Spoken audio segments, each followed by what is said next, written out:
You've read the rules, you've created your strategies, you've put in the time, you've done the math. Now it's time to show us what you've got. Welcome to this week's episode of FMA Plus. Welcome back for week 10 of FMA Plus. Tonight we have Team 5401, the Fightin' Robotic Elves from Bensalem, Pennsylvania. We've got Team 5181, Explorer Robotics from Windmore, Pennsylvania. And we've got Hall of Fame Team 365, the Miracle Workers from Wilmington, Delaware.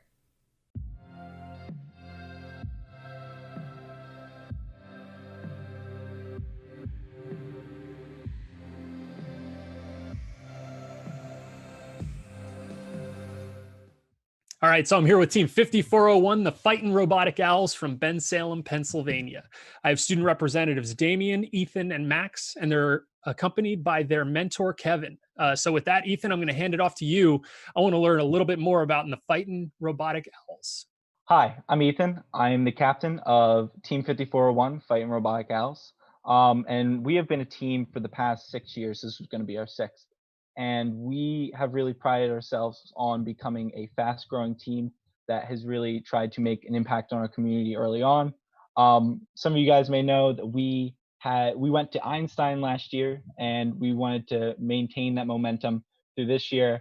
And due to circumstances, we weren't able to. So we're really glad that we were able to get this opportunity. But in addition to that, we were actually able to start a chairman's program this year, and we submitted.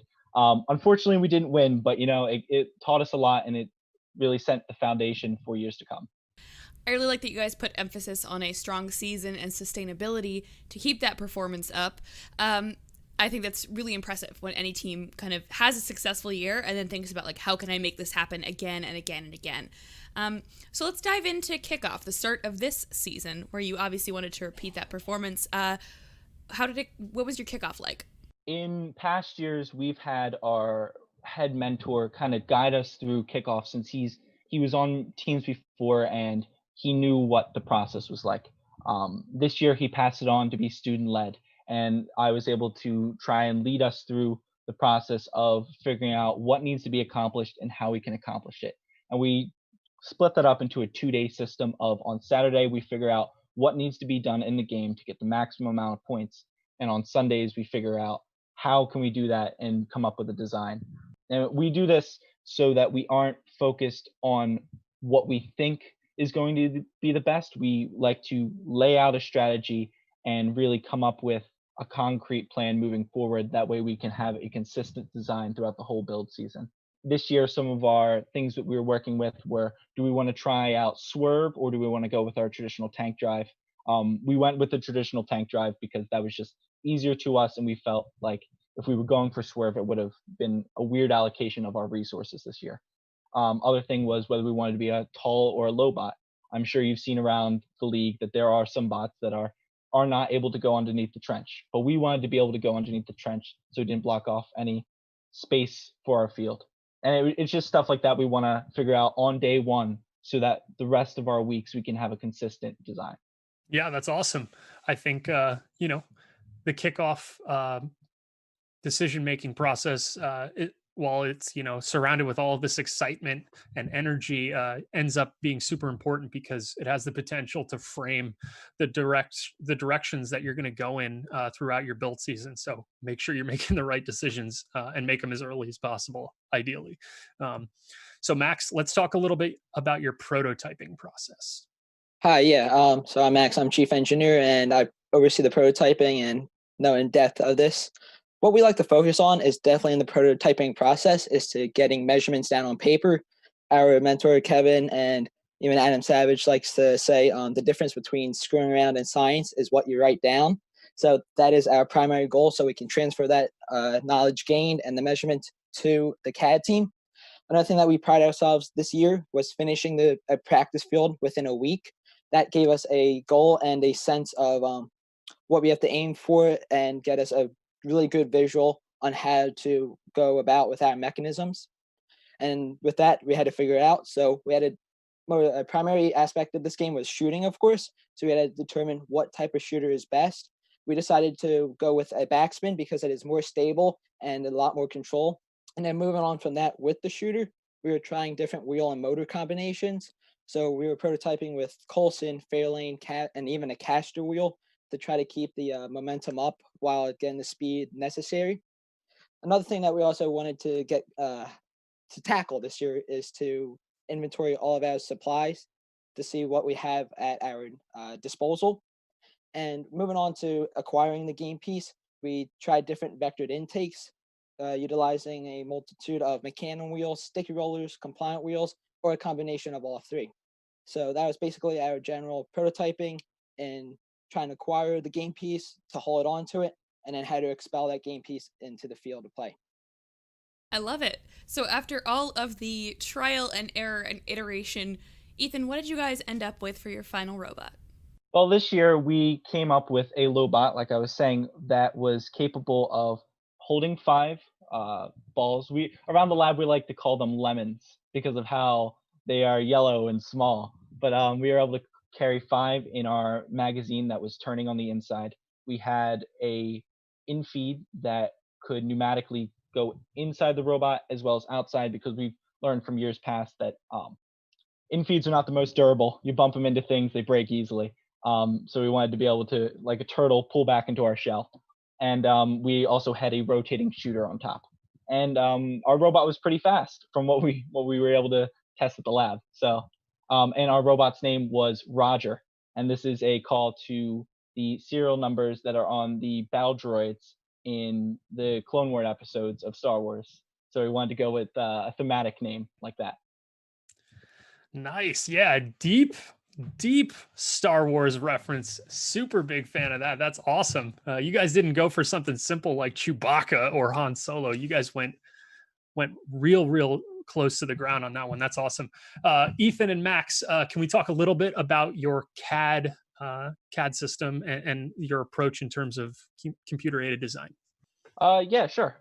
So we've been using SolidWorks for most of our history on Team 5401. The weekend after, we are really like on the ground CADing up our first ideas of what we will want on our robot. And like with kickoff, strategy is constraining our design a lot, so that it helps that we are not trying to design stuff that we know will not work. We know what our parameters are, and we prototype beforehand, so we know what we are aiming for in the end. And that stops us from wasting a lot of time on CAD. And like I said, we stuck with West Coast Drive because Swerve Drive would have been a little bit too tricky for our team to handle this year. We wanted to go for something we knew was good and that we've been doing for years. And going off of the West Coast Drive, it's our fail-safe and it's always foolproof. We calculated the speed to be 17.5 feet per second. It is one of our fastest robots. Moving on to the mechanisms of the robot itself with the design, I wanted to utilize Falcons with the new motor, brushless and whatnot, with all of its benefits. It worked to our satisfactory. And also on the shooter, we had an adjustable hood, so we can change the arc of the ball's path and whatnot.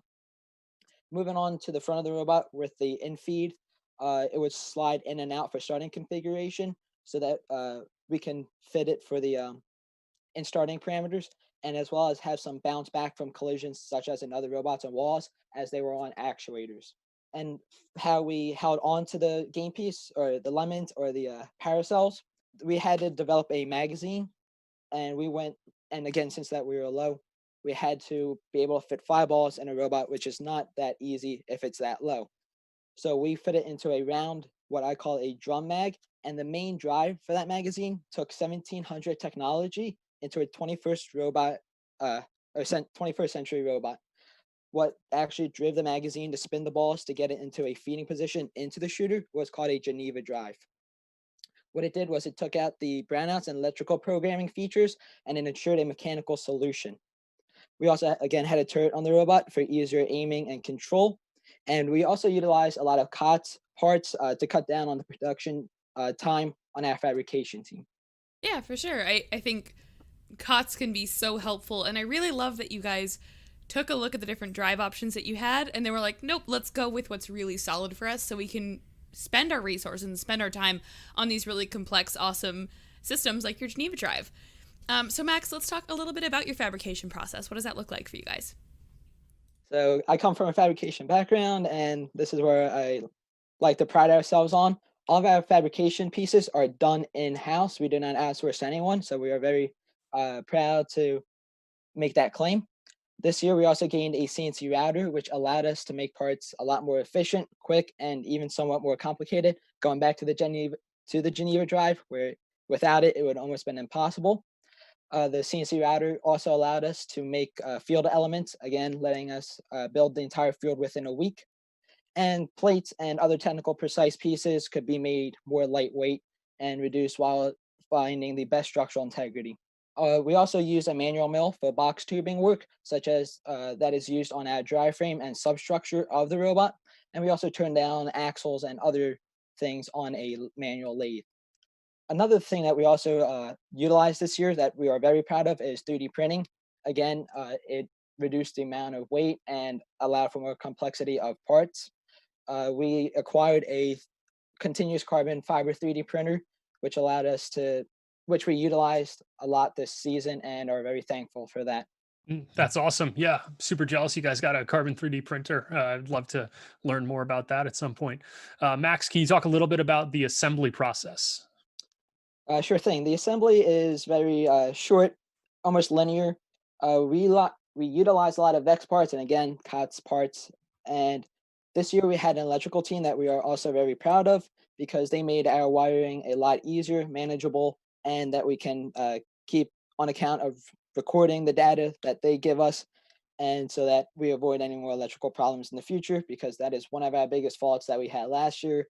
Even on at Worlds, we always had electrical problems. So establishing an electrical team really helped us out this year. Very nice. I know I can definitely see a common thread here, which is your commitment to that sustainable excellence. I'm really impressed by that. So, of course, on FMA Plus, we tend to go through the robots from the ground up, which means we've covered our mechanical systems, our fabrication and assembly. But Damien, what about the programming? What about the code? So yeah, I'm Damien. I'm the lead programmer, and like you said, FRC order of operations, programming's last. And so basically, this year a big thing for us, like we said, swerve versus normal tank drive, and we looked at whether swerve or turret because if you looked at a lot of the reveal videos this year, teams either had one or the other or both, and those are really cool. But at the end of the day, we looked at resources and we were like, turret seems kind of cooler and easier. A turret's not really useful without vision, so that was one of our deep dive things this year. A lot of teams have it, and we decided to put our foot into the water. But we're unfortunately a Title I district, which basically means, or a Title I eligible district, which means that we have a lot of our students on a free lunch program, and so we don't have a lot of money to throw around. So we looked at resources and options, and we looked at a Limelight, and we were like, a little bit expensive. So we looked into a couple of back closets, and we found a Pi and a VMX Pi. And if nobody's heard of it before, basically a board you put on top of the Raspberry Pi has this cool, neat, and motion processing that was really cool, but a lot of the libraries we found were outdated. We looked at more open source alternatives, Chameleon Vision and OpenSite. And if you haven't heard of OpenSite, it basically stole our hearts because it basically came out this year and it came out with H.264, which was one of the coolest things I saw for an open source project. I mean, not even Limelight has that. Unfortunately, though, that it had a bit of a learning curve. So a couple of our programmers knew OpenCV, and we took a little bit of a plunge. We bought a Jetson Nano, which is basically a board that's committed for vision processing.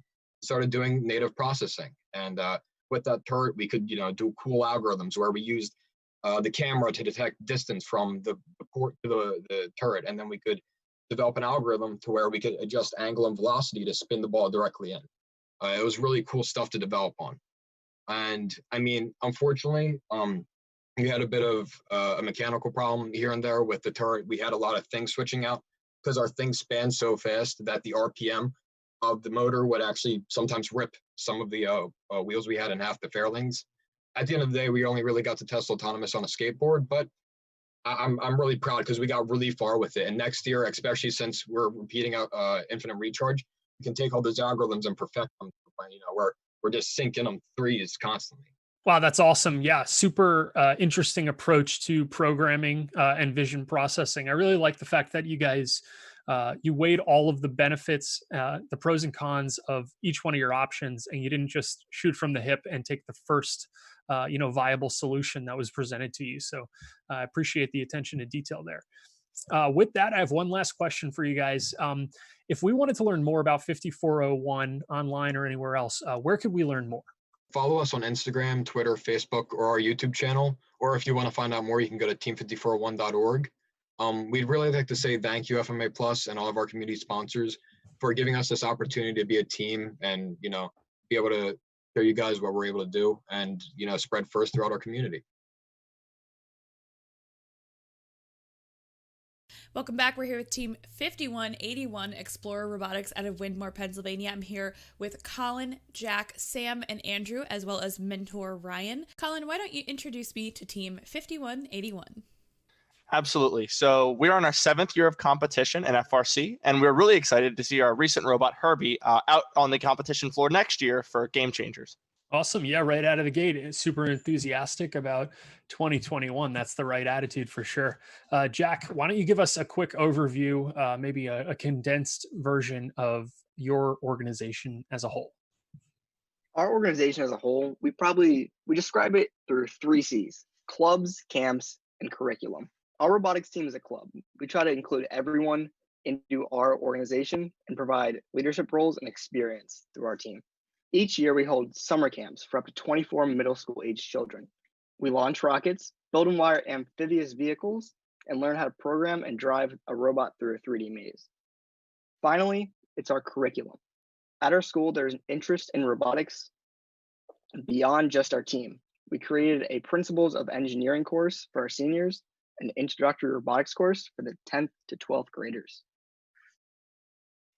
That's awesome. I think some of that recognition can really come from community outreach. So I'd love to hear about what Explorer Robotics does in your community. Absolutely. So I'm Colin. I'm one of our builders, as well as being the lead on our chairman's program this year. Our team places a lot of effort into our goal of spreading the FIRST community to whomever we can. So one of the pillars of Explorer Robotics is our commitment to making robotics accessible to anyone who would like to participate, specifically in low-income settings. We've started multiple after-school clubs and FLL teams, and we even formed 2 all-girl FLL junior teams. Finally, every year we host an FLL qualifier at our school for any FLL team in the area to come and compete at, and our team members volunteer at the event. One of the most exciting initiatives our team has is our FLL Mentor Bootcamp, which is a multi-day summer program where we help give FLL mentors all the information and skills they need to succeed and help their team succeed in the future. Sam, can you tell us a little bit about what kind of sponsorship support Explorer Robotics has? Of course. Now, obviously, none of this would be accomplished without the huge support of our gracious sponsors. We would like to specifically recognize Aegis Software, Comcast, NBC Universal, Lockheed Martin, US Tape, John S. McManus Incorporated, and Self Heating and Cooling. This year, we were lucky enough to have the CEO of one of our sponsors, Aegis Software, join the team for the build season and take part in all the fun of building the robot. I love the idea of having sort of a software sponsor specifically join in on the team. So Andrew, I'd love to hear a little bit about your team's programming. Yeah, absolutely. So my name is Andrew, and this year I was the head of our team's programmers this season. I worked very closely with our team's other top programmer to develop our code. So this year, our programmers wanted to take our team to the next level and develop a robust autonomous mode for our robot unlike anything our team had ever had before. So to do this, we dedicated weeks in the beginning of the season to working on a bench bot, which we covered in various types of sensors. We spent this time familiarizing ourselves with these sensors and writing code for them, so that way we could easily integrate them into this season's robot. We were even able to test autonomous movement on a makeshift field we created to the correct dimensions. A crucial part of this process was utilizing a PID control. This allowed for speed and accuracy in our robot's movements in conjunction with readings from the sensors, allowing our robot to essentially lock onto the high goal and shoot all on its own, both in Auton and the mid-game. This took weeks to perfect, and having our trusty bench spot allowed us the time we needed to practice and tweak our values. Finally, to organize this massive amount of complex code, we used inheritance to create different classes of autonomous, which we could simply call in any order we wanted to achieve different autonomous goals. By the start of the season, we were ready to hit 3 inner shots, pick up more cells, and shoot them in as well, all in Auton. Nice. Yeah, it sounds like you guys have a really healthy programming background, and it sounds like that software sponsor definitely, made you guys stronger in that area as well. So, Sam, let's move into the season a little bit. What kind of objectives did you guys decide to try and take on after kickoff started? So yeah, after kickoff, we looked at what had to be done in the game, and we decided that we wanted our robot to be able to do a few specific things. We wanted to, one, climb with extreme consistency; two, score both low and high goals; three, be able to make the trench run; and four, intake from the ground. Very cool. So, what about going into the season specifically on your build process? What does that start to look like? So it's a really young team. We have a lot of improvement we can always make. This season, we try to focus on building a wooden prototype bot, which we've never done before, to try to figure out how we're going to space everything in the robot, because we always had a problem with that. Let's talk from the ground up, right? We try to go into these robots sequentially. So, Sam, tell us a little bit about the drive base. Of course. So this year was our first season not using a prepackaged drivetrain. So we were building our own from scratch. We decided on an 8-wheel drivetrain with pneumatic and omni wheels for clearing the shield generator frame and good mobility.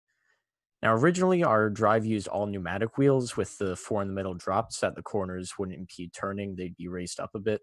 But unfortunately, our bot ended up being so heavy that the corner wheels kind of sunk down and impeded the turning, made it so that we couldn't turn smoothly. So we swapped out one pair of pneumatic wheels in the corners with omni wheels so that we could turn properly. Yeah, that can definitely be a challenge with 8 wheels. And I love that you guys were sort of taking all these steps out of, or rather into more custom manufacturing, talking about not using prepackaged, which I assume would be the kit bot. That can be a really scary journey, but it sounds like you guys got your process nailed, and you have all the right steps to make that pretty awesome. So let's talk about power cells. How do we pick them up? So picking them up, we use our intake. For the first time this year, we used an intake that was actually folding outside of the robot. To do this, we used a row of mechanism wheels, which all pointed into the center of the robot, so that from outside on the bumper, the balls can be moved from almost the edge of the bumper all the way into the center. So the index was always picking up from the same point. And this gave us also a lot of space to work with, so we could fit all 5 balls within our robot. And folding it in and out gave us the extra length in our robot to work with. That's awesome. What about indexing them into the robot? So for this year, we had a goal of being able to fit all 5 balls within our robot.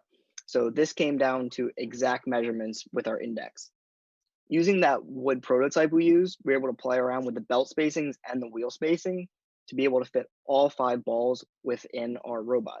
This came with making our index be able to fold in and out to save space, and holding the last ball a 1/4 inch below our shooter wheel, which with a trench bot and the limited amount of space allowed us to fit all the balls within a robot. Nice. Yeah. It's impressive to hear about all these firsts that you guys have taken on this year, with the prepackaged drivetrain and opting away from that, as well as now you're saying this is the first time you've had an intake that extends outside of the frame perimeter, which can be a daunting task, especially when it comes to longevity and mechanism vulnerability. So props to you guys for that. Jack, why don't you go into the shooter? How are you guys delivering power cells to the goal? So this year we went for the first time also onto a high shooter, which we've never done before.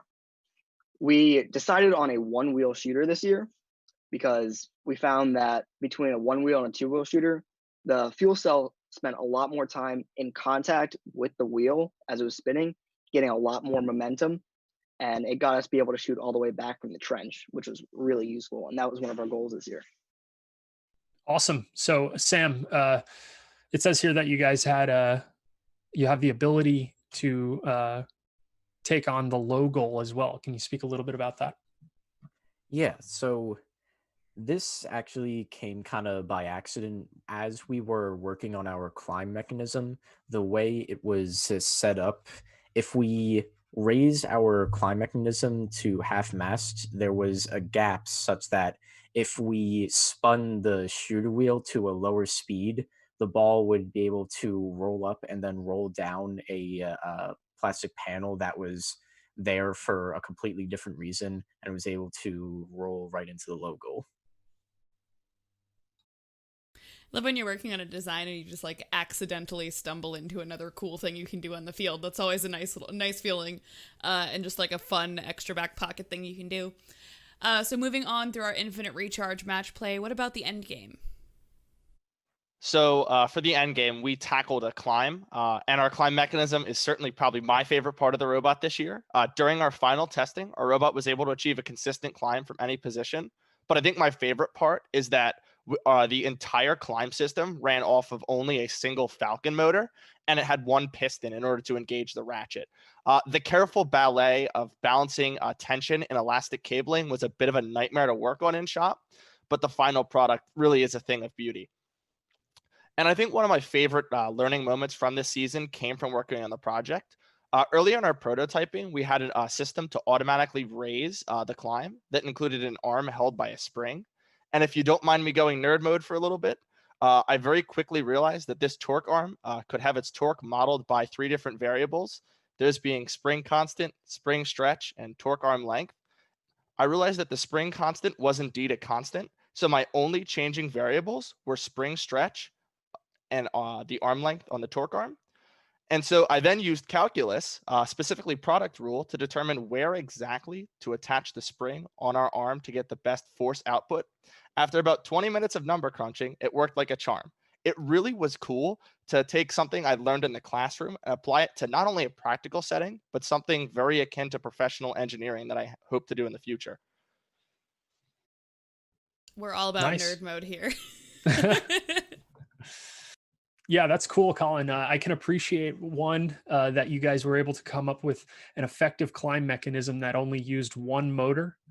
We've heard time and time again, one of the recurring themes of this game is, figuring out how to deal with the limited amount of power distribution board slots and how many motors you can actually power on your robot. So having an efficient and well-used mechanism that only uses one motor to do something monumental like climbing is definitely a victory in and of itself. That being said, I do have one other question for you guys. Do you have any other interesting tidbits or details about 5181 Explorer Robotics that you'd like to share with us tonight? So yeah, one of the really cool things we do is we started an annual alumni paintball. So every year, one of our recent alumni organizes a paintball for all our alumni to attend to. This allows for a lot of fun with our alumni and coaches to be able to come back together every year. It's important for us to keep our Explorer community alive past graduation and be able to provide a fun opportunity and be able to get back, hopefully, the experience that our alumni have had in college or in the workplace after our team is really important to us. Well, if you're ever taking other teams' alumni into your paintball tournament, Jeff, I know I would sign up. I'm not sure if you want to join me. But 5181 Explorer Robotics, thank you so much for your time tonight. If I want to find out more about your team, where can I find you online? Absolutely. If you're super interested in keeping up with everything Team 5181, you can find us on Twitter at LSCHS Robotics, Team 5181. Okay, thank you guys so much.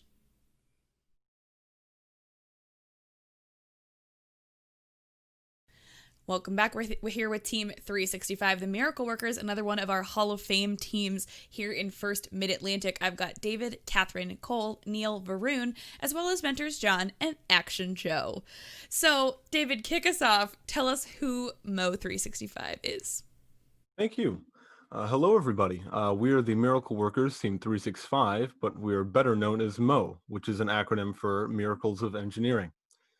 We work at the site of our main sponsor, DuPont, and this year our team was filled with a spark of fresh curiosity and energy as 2/3 of our students joined this fall.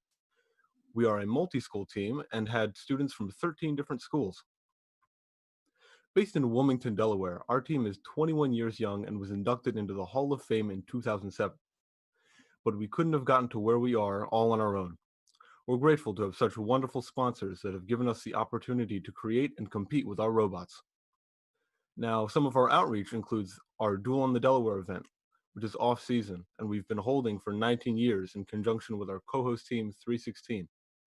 In addition, our team goes on company tours and holds outreach events at local museums and other kinds of STEM events. Our students can also earn up to 18 free college credits in a partnership with Salem Community College in New Jersey. That's awesome. Yeah, I'm a huge Mo fan. I know for as long as I can remember being an FRC student and then a mentor, the green masses of the Mo team was a welcomed sight at some of the competitions that we competed at. So super excited to have you guys on the show. With that, let's jump right into it. Varun, maybe you could talk a little bit about your strategy for Infinite Recharge specifically. Thanks. We jumped right into strategy after the game was released, and at first we identified three main priorities. One, we wanted to climb and balance every time. We also wanted to be able to shoot high from multiple locations around the field, including behind the color wheel. In autonomous, we wanted to score at least 3 power cells on the outer port, in auto every match. We also wanted to be a good complement to our partners. That's awesome. I love hearing the way that teams set their priorities as they start to get into a new game each year. And I can't wait to see how strategies iterate over time. So, Cole, what about the robot design and build? Let's start diving in. All right, thank you. I'd first like to talk about our robot Millennium Falcon's drive. But primarily, we have a certain naming convention that all of our robots go by. Every single robot has Mo somewhere in the name. We've had Morio, we've had Millennium Falcon, we've had Dynamo, which was from quite a while ago. But our current year's robot is 8-wheel West Coast drive, has a 1-speed gearbox with a max speed of 21 feet per second, 8 traction wheels with 6 Neos. The Neos were chosen primarily for how lightweight they are. So we have 3 on each side for our drive. And then with the lack of a transmission, we no longer have the pneumatics on the drive. So we stay even farther lightweight. That's awesome. Yeah, it sounds like you guys have a very powerful approach to your drive base, and it's always good to be weight conscious, as you guys probably are aware. Also, a huge fan of the Mo naming convention. It's one of the more exciting things to find out about once the 365 robot is revealed. Very cool. So, Cole, maybe you can tell us a little bit more about the climber. Yeah, thank you. So primarily, like Varun said, we want to be able to hang anywhere on the switch at any angle, but we also wanted to have our robot adjusted so we're level with the ground, which is very useful when we're taking the bot off the switch. We started off with a few different ideas, primarily one with rollers so that we could move back and forth along the bar. That was quickly scrapped due to weight reasons, but we also found that we didn't need to be as accurate as we originally thought because we used an algorithm we found on Cheap Delphi that showed how different centers of gravity would affect the switch and how that would affect the angle of said switch. Our climbers themselves are on 2 gantries, so it's 2 hooks that swing up and grab the bar, and they're pulled down on drawer slides with a 30-to-1 reduction from 1 Neo per side. Catherine is going to tell us a little bit more about how we programmed the climber. Thanks, Cole. On the programming side, we wanted to support the driver team and our alliance partners with a flexible climbing algorithm. For example, allowing the drivers to raise and reclimb if necessary and be able to climb from any position under the switch. Using motors, current sensors, and the NavX, our Smart Climb function works by lowering the arms until the robot feels a current spike. This current spike signals when an arm initially touches a switch, and by engaging the 2 arms separately, the robot is able to bounce the loads on the 2 climbers. Once both arms are engaged, then the robot begins to climb. The robot also auto-bounces if the switch tilts while hanging, thanks to PID controllers based on encoders and the NavX roll sensor.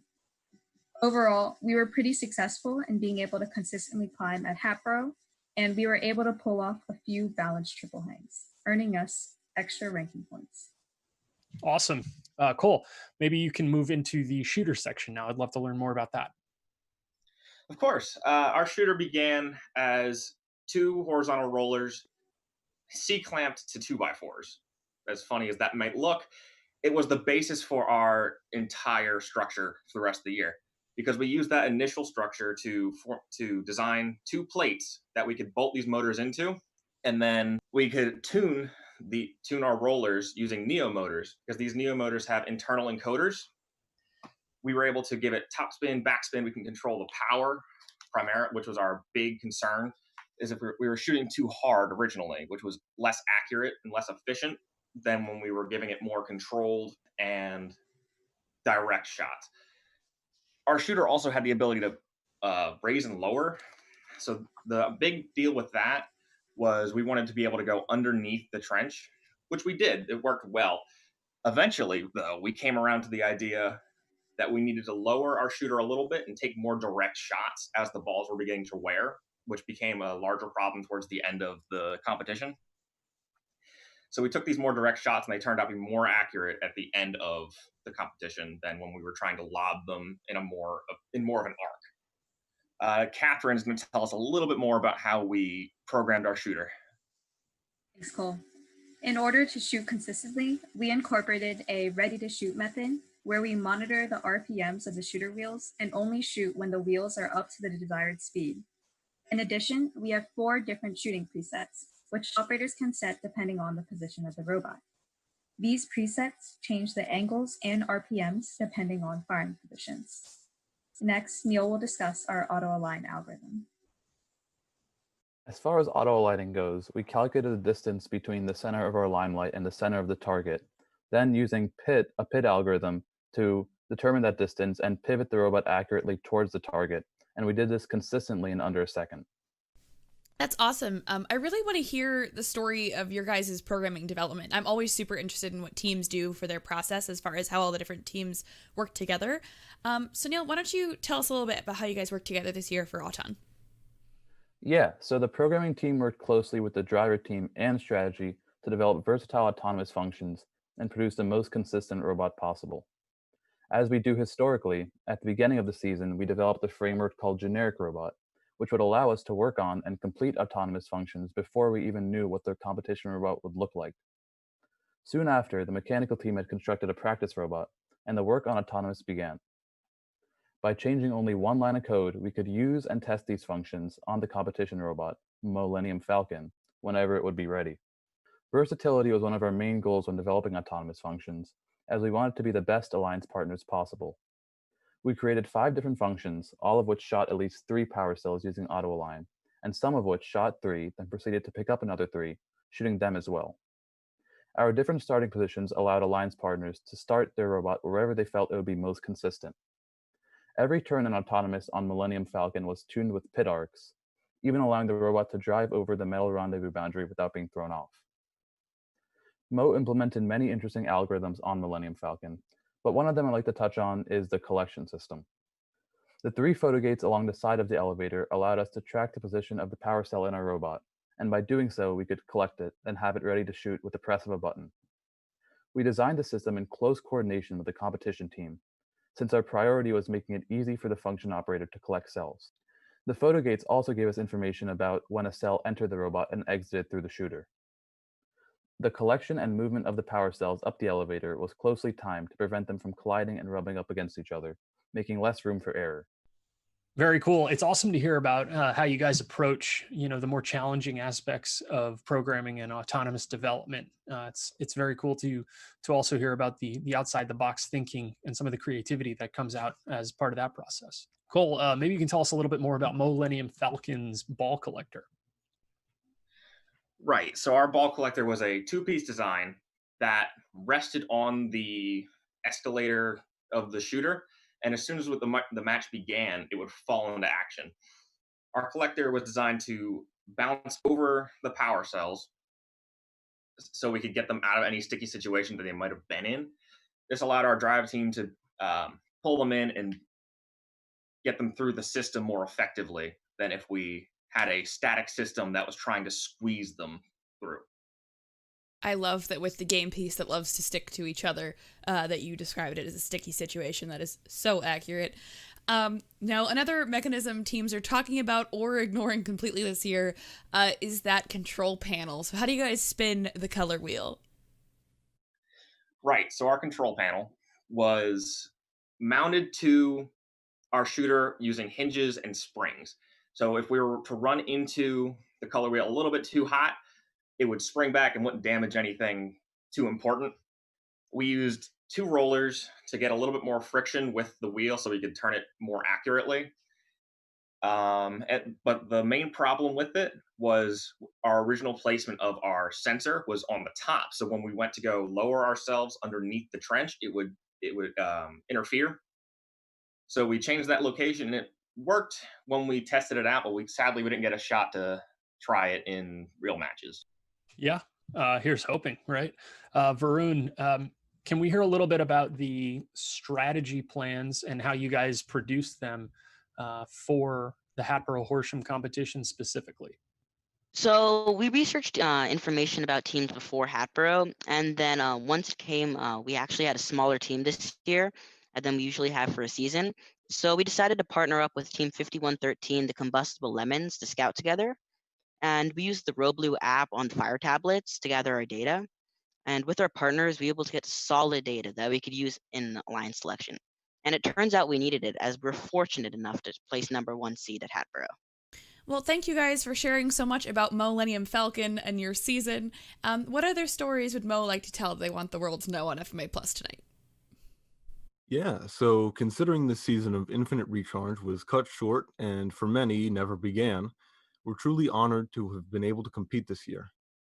This year was a first time for a lot of things. I know that a lot of us are disappointed that we weren't able to give out our 20th annual Mo Awards to teams that we think stood out at competition. We were also excited to unveil our Jedi Sith button game this season, but hopefully we'll still be able to do so in the 2021 season. Through all the hardship, we still received plenty of love and support from our communities, one of which is a 2nd grade class from Thurgood Marshall Elementary School. They've been following us since last year, and from sending us breakfast bags for long competitions to writing each member a unique good luck card, they've been showing us a lot of love and support.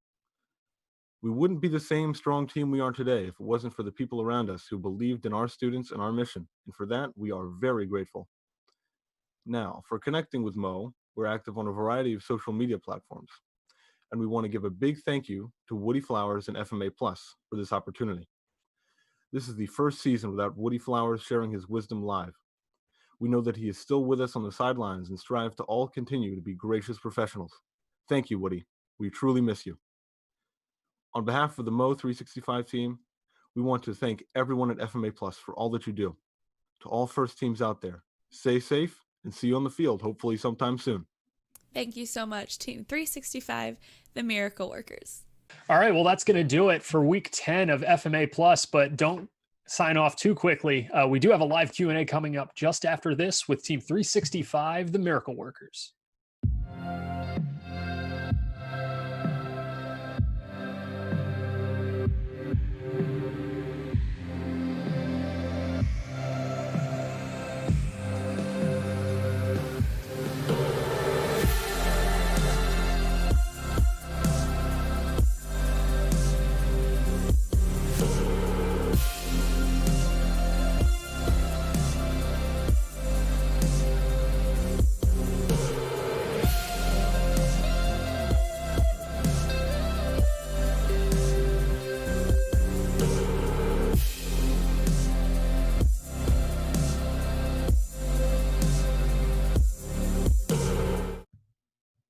All right, and we are here with Team 365, the Miracle Workers. Jeff, welcome back to FMA Plus tonight. Why don't you introduce me to our teams? Thanks, Libby. Yeah. So tonight we have Cole, Catherine, Varun, David, Kenzie, Brandon, Michaela, and their mentors, John, Joe, and Bob from Team 365, the Miracle Workers. We heard a little bit about this team, obviously, earlier in this broadcast, but we're going to jump right into some questions. And remember, everybody who's watching at home, to keep posting your questions in chat, as we'll be picking out more during this Q&A session. So with that, Libby, first question is for you. All right. This one makes me feel super old. So Mo was admitted into the Hall of Fame all the way back when I was in high school. So we're going to ask you a question a lot like the one we asked 341 last week. What has Mo done to tie newer students into their legacy of being a championship chairman's award team? Right. Hi. So I'm David. I can answer that for you. So we hold many events, and I mean, some of these events do include some groups for some of our alumni and for our new students to meet our alumni and some of the kids who have made these big impacts on our team over the years. To have 20 years worth of alumni is a pretty big pool. And so, connecting our students to that is something that, helps us look back and see what our team once was and what we stand to be, right? So all these, adults off doing great things with their lives were once kids like us on the Mo team. So, here we are having these, people to look up to and talk to about robotics and things. So, yeah, Dueling the Delaware is another event that we hold, off-season event for teams that compete just before the year really begins. And it's also a reunion so that other alumni can come back and talk to us, get to know what the team this year is going to be like, because it happens every year, and we all know it, so we can all come back and visit our favorite team whenever we want to. So yeah, Awesome. I hope that answers your question. Yeah, absolutely. I think one of the most exciting things about the 365 team as an organization is that you guys have built this huge wealth of institutional knowledge and this huge support system of alumni and team fans and friends and family of team members and past team members, and that big green Mo family just gets bigger and bigger every year. And it's definitely something a lot of teams probably should look up to. I know our team definitely does. So yeah, that's awesome, David. Thank you. All right. So next question. This was Mo's first event win since 2017. You guys were crowned champions of the Hatboro Horsham District event. What set this Mobot apart from the last few?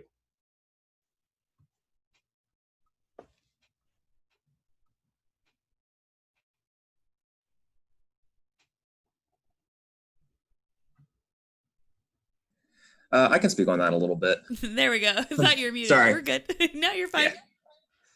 Yeah.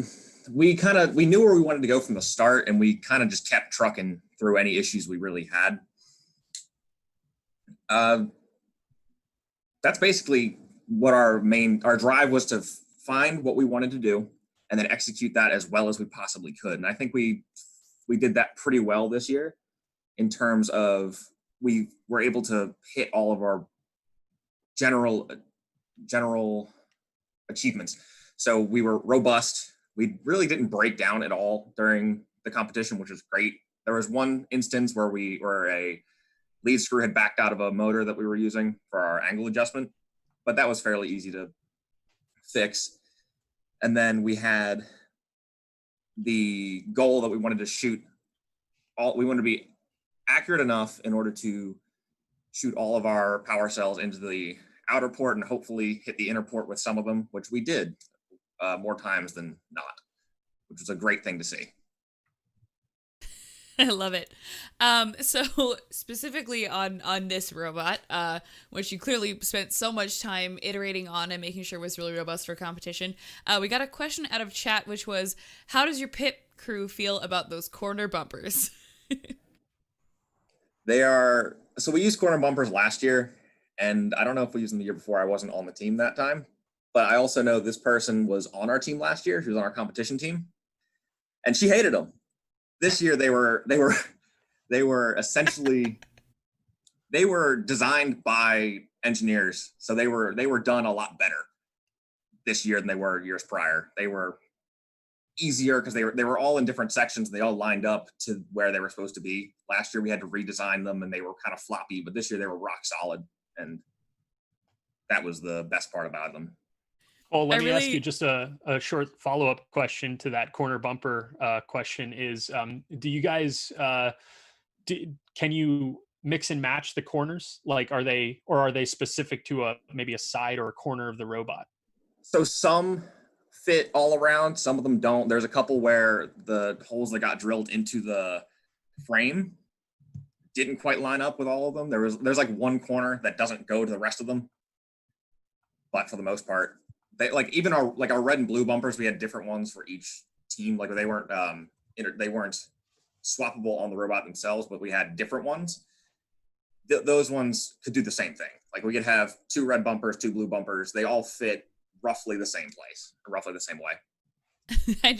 I really love that you were just talking about the fact that your alumni are so involved in the team and they come back as a part of the Mo family, and then your alumni are sitting here in chat roasting you about the corner bumpers that they don't like that gives me, like, as a mentor and someone who loves to cultivate a team that feels like a family, like, I love seeing your team show up in chat and be like, so those corner bumpers, huh?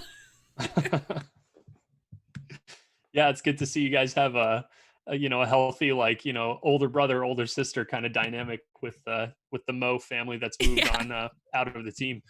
All right, cool. So here's another question from chat. What are the plans for the current Mo robot going into next season? Given the opportunity to do the infinite recharge replay with Game Changers, what do you guys have on the horizon for this robot?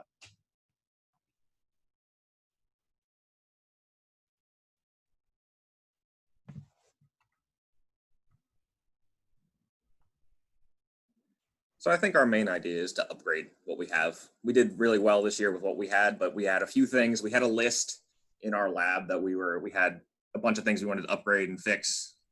So when our shooter was in a down position, for example, we couldn't intake any power cells into the shooter, which was kind of an oversight because that wasn't its original intention. It was just intended to go underneath the trench, and that was it. As far as radical design changes, I'm not too sure. We're probably going to use it we're lucky in the fact that we already made the robot and we have it, so we're able to use it for training. Some of the mentors have talked about possibly trying to work on a turret to see how that would go. I'm interested to see as to where it will all go. I'm hoping to watch it from the stands next year. Fair enough. I think this is such a unique season, and I don't know if every team has figured it out yet. I know my team certainly hasn't yet, but there's this really unique spin on the iterative design process in FRC this year, where you can either take what you knew from 2020 and move it into 2021 with improvements. You can use it as a training tool, like you were saying. There's so much of a unique system this year that I'm super curious to see how different teams in First Mid-Atlantic take it. Now, having been one of the teams that got to play and win in 2020 in our small handful of events that we did have on the calendar, this question is more to do with strategy on Infinite Recharge. So the question is, your playoff alliance at Hatboro was the only one that had an opportunity to use the control panel for points. What was the thought process behind choosing not to spin the control panel? Or, why did that come up for you guys?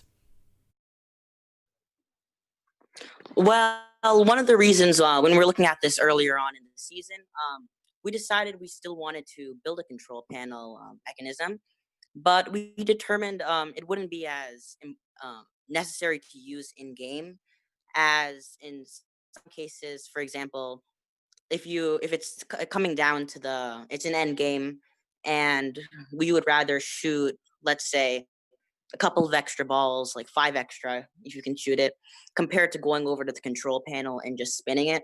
We found out it's not worth the amount of points for that for some scenarios, and we also found out in the cases towards the end, we would prefer to hang get those 25 points and possibly level with our alliance partners instead of spinning the control panel.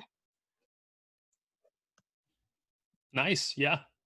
Obviously, you can't criticize the decision too much, right? You guys obviously came out with the W and the blue banner, so props to you guys for making the call on the fly like that and making the right call, obviously. So, All right, cool. So next one is actually a question has to do with recruiting, and I'm actually really interested to hear about hear your answers for this because my team is a community team. We're not associated with any one school or school district, similar to the 365 team. So the question is, with members coming from all over Delaware, what is the primary method that your team uses for recruiting new students? So I'd be happy to take that one again. Yeah, so a lot of our recruiting comes all throughout the year, except for build season, of course. But recruiting over the summer and mostly during spring, right after the season, we do high school visits. That's something I forgot to mention before. We do high school visits to high schools in the area to bring attention to the robot. This past season, so we give a nice presentation for a while to some of the kids from the school, and we get them to sign up and get their information to get them to come join the team, hopefully. And so that's a bit also enjoyable for the students. I do enjoy going around to high schools and trying to and advertising the team I'm so proud of to all these different students that could be on our team but just haven't made the choice yet. And then so for our outreach, we do quite a bit in we do a parade and Hokessen that we bring the robot out. And actually, the way I was recruited a long time ago was we went to the team went to the Hagley Museum, and I saw the robot there, and that's where I gained my interest and joined years later. But yes, we do quite a lot of outreach to many different high schools in the area to get as many kids as we can. Not only that, but I'd say that our students are also very interested in recruiting at their own high schools by going around and spreading the word about FRC. I love that. From historical knowledge of being in the Mid-Atlantic region for as long as I've been doing FRC, I always loved when at regionals they go, oh, who's from New Jersey? And you hear 10 different pockets. And then you'd hear who's from Pennsylvania, and you hear 5 or 6 different pockets. And then you'd hear who's from Delaware. And it was the same amount of people, but it was just one team. There's so much Mo was oh, is there first in Delaware? Yeah, there's Mo, right? And I love that there's expanded, but I also love the fact that you guys really sort of set the tone for community teams and how you guys recruit. So I love hearing a little bit about your process. So this chat question comes specifically from Larry of 1511. Hi, Larry. I recognize you. So the question is really about build season. So during build season, how do you guys go about keeping a tight integration between the different design groups to ensure a cohesive overall design? I'll be happy to take that question. So every day before we get to work, we would have a lunch period where we would have subgroup presentations where each group would basically enlighten the whole team on what their progress is, what they're working on, and what are the goals for the rest of the day.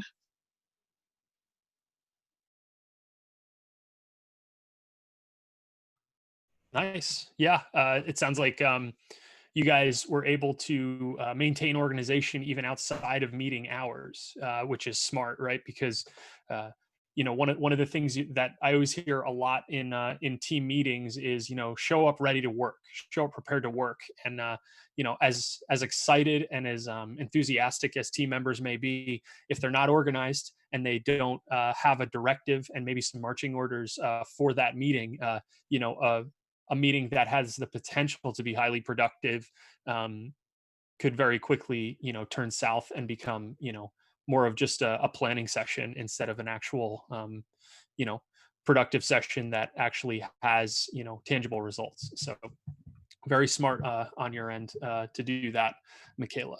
All right. So last question. I'm not sure who is going to be able to answer this one.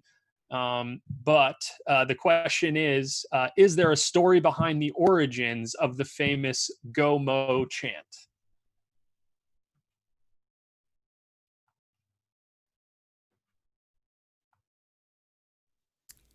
I'm just my brain so badly wants to start doing it. My entire brain and soul is ah, I can't. It's not the time. Sorry, go ahead, guys. So our cheer originated. There's a song called "Let's Go Pony" by the Routers, which was made in 1962 and lasted more than 50 years. So we had a mentor who was with the team to begin. His name was Vince. He brought it to the team. I don't know if he used it. I think I heard that he used it as a hiking call, and then he brought it to the team as well in order to get us our little chant. It was actually a snow on the slope on the ski slopes. They would do a cheer, and the people on the ski, to find out where the other folks on the slopes were, they would respond with the "oh," and then the "oh" response would tell some people where they were. So that was coming from the song, but it was adapted by Vince. And he brought it to the team the first year. And of course, we have a set of the clap pattern going in chat. So if you'd like to respond with your very own Go Mo, feel free. You guys would it be want to too do- much? Would it be too Go ahead. much to ask the 365 team to attempt a Go Mo chant in the Zoom call? We can give it a shot. And I actually have this is John. I have a pair of Mo sticks from our first couple years. I can actually start the cheer with if you'd like to do that. So, so who wants to? David, you want to start the cheer, and then I'll do the sticks. Sure. I'll do the first "oh." And then everybody in. Oh, well, first off, before you do it, we need microphones off, guys, so we can do this. Everybody, microphones off. Okay, David, go ahead. All right, here goes nothing. Oh!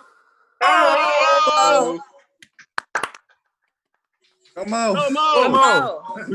Awesome. Somehow I knew that wasn't going to sync up based on Zoom, but It I never love does. it all the same. It was beautiful, and I feel like I'm at home. It never does. Gonna say, there you go.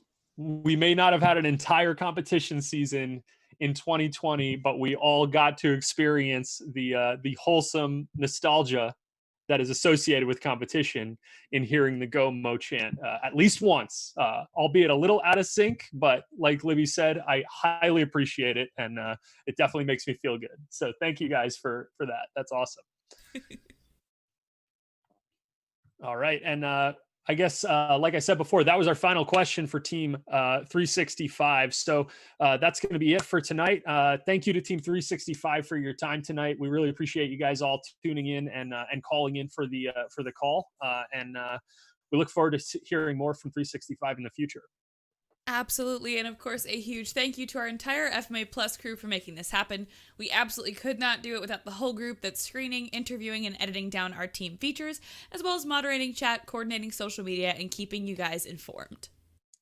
Absolutely. Yeah. So we'll see you next Saturday for another awesome episode of FMA Plus. Have a great night, everybody.